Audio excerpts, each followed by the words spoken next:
económico, que es justamente lo que tenemos a continuación, y es el investigador Carlos Ganosa Durán, integrante de Quantum Talent y la plataforma Debate 2021, con quien vamos a iniciar nuestra conversación de ampliación de noticias.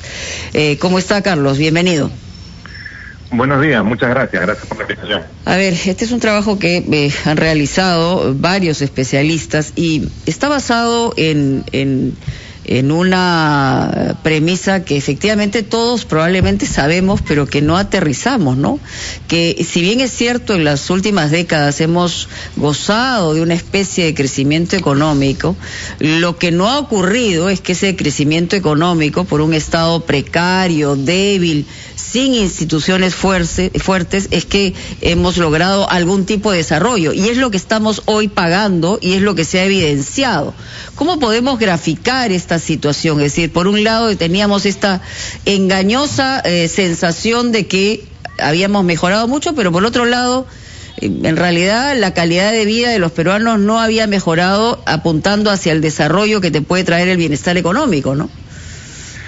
Buena pregunta, Mónica. Mira, lo primero que creo que resalta del proceso de desarrollo peruano de las últimas 2 décadas es que efectivamente el crecimiento económico fue acelerado y que permitió una de las reducciones de pobreza más dramáticas en la historia económica moderna, no solo en el Perú, sino en el mundo. No son muchos los países que lograron reducir la pobreza un poco más del 50% al 20% de la población en un periodo de tiempo similar.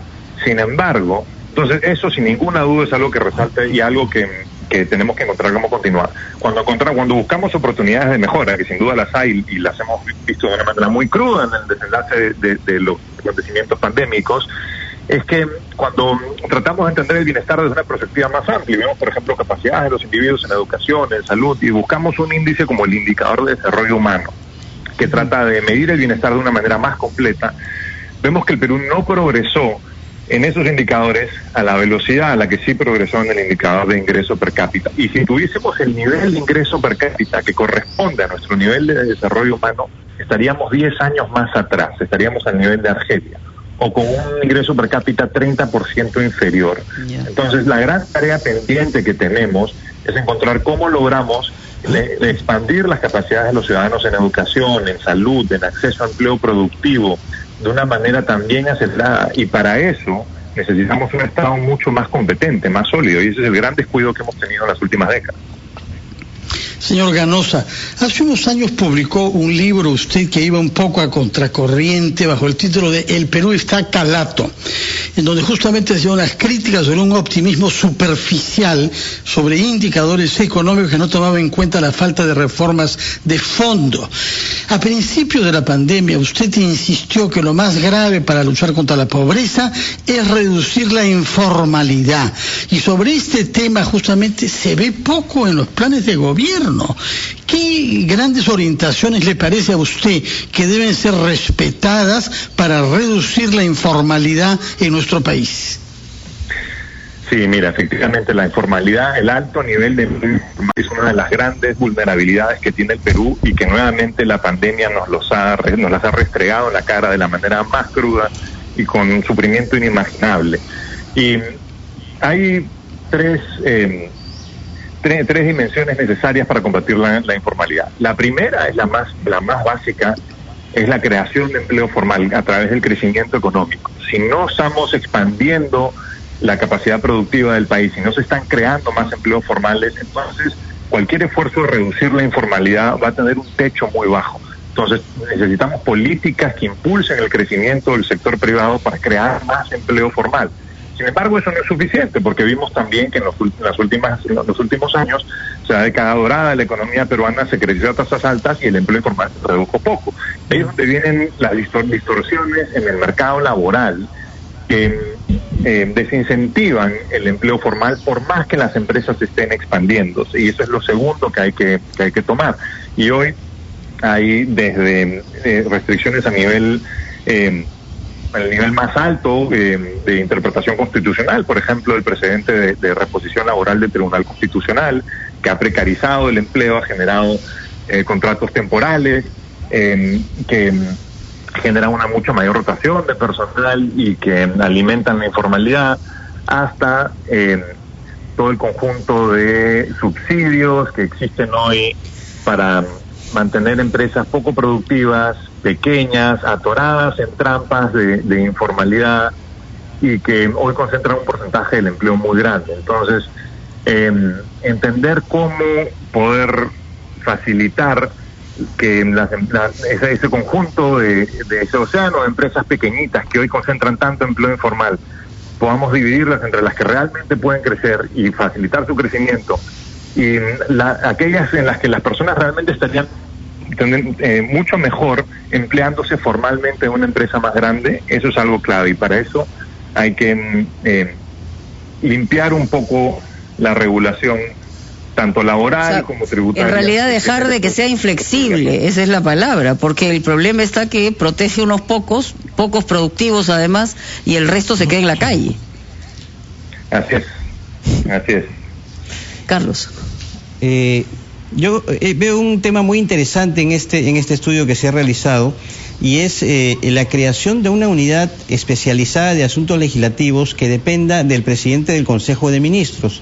¿Por qué sería importante, señor Ganosa, establecer esta unidad? No, siempre se ha hablado de una concordancia que tiene que haber entre Ejecutivo y Legislativo, no solamente en cuanto a relaciones se refiere, sino también en el tema de la presentación de proyectos determinados. ¿Por qué sería importante una unidad de esta naturaleza? Sí, mira, déjame darte un poco más de contexto de la propuesta. Sí. Nosotros en el documento que escribí junto con mi colega Claudia Augusto, lo que proponemos es que para poder llevar a cabo las reformas y la estrategia priorizada de gobierno que se plantea en el documento, es necesario fortalecer las capacidades del Estado, como mencioné hace un momento.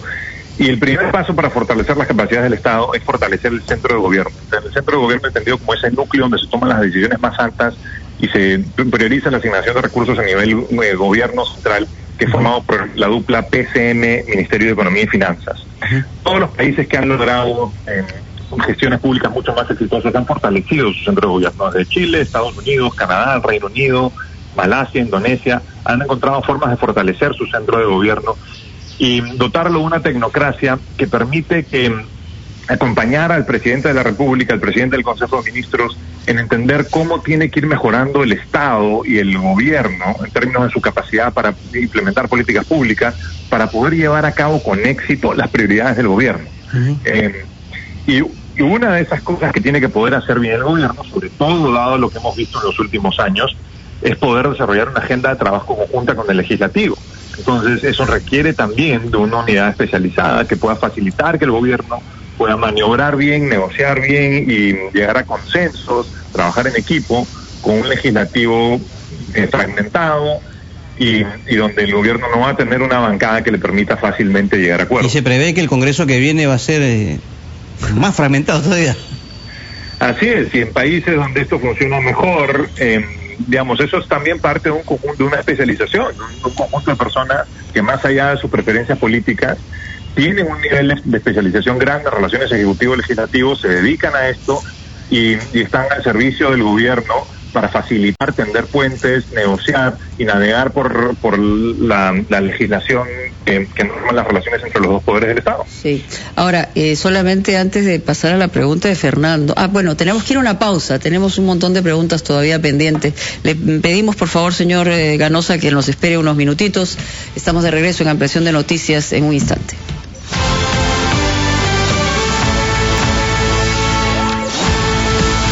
Estamos de regreso en Ampliación de Noticias, 8:20. Seguimos conversando con el economista investigador Carlos Ganosa Durán, integrante de Quantum Talent y plataforma Debate 2021, y estamos justamente hablando de este fortalecimiento de un centro de gobierno. Y lo que hemos logrado hasta ahora es sentar las bases en las últimas décadas para que los organismos respectivos, el BCR, tenga la autonomía necesaria para que para cuidar todo lo que tiene que ver con indicadores macro. Esto es lo que nos ha dado como percepción, pero el otro lado es que la PCM en el mejor de los casos ha actuado como apagador de incendios y el MEF como cuidador de caja. Entonces estamos en una situación donde esto no ha ocurrido hasta ahora.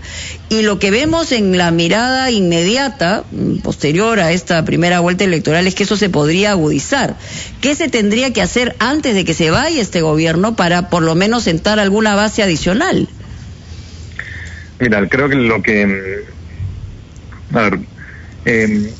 coincido contigo en que necesitamos un mes con una visión mucho más desarrollista. Uh-huh. Y volviendo un poco a la pregunta de Fernando sobre la informalidad, en la que mencionaba que son 3 cosas: crecimiento económico, una regulación laboral que desincentive menos el empleo formal y una regulación tributaria que subsidie menos el empleo informal.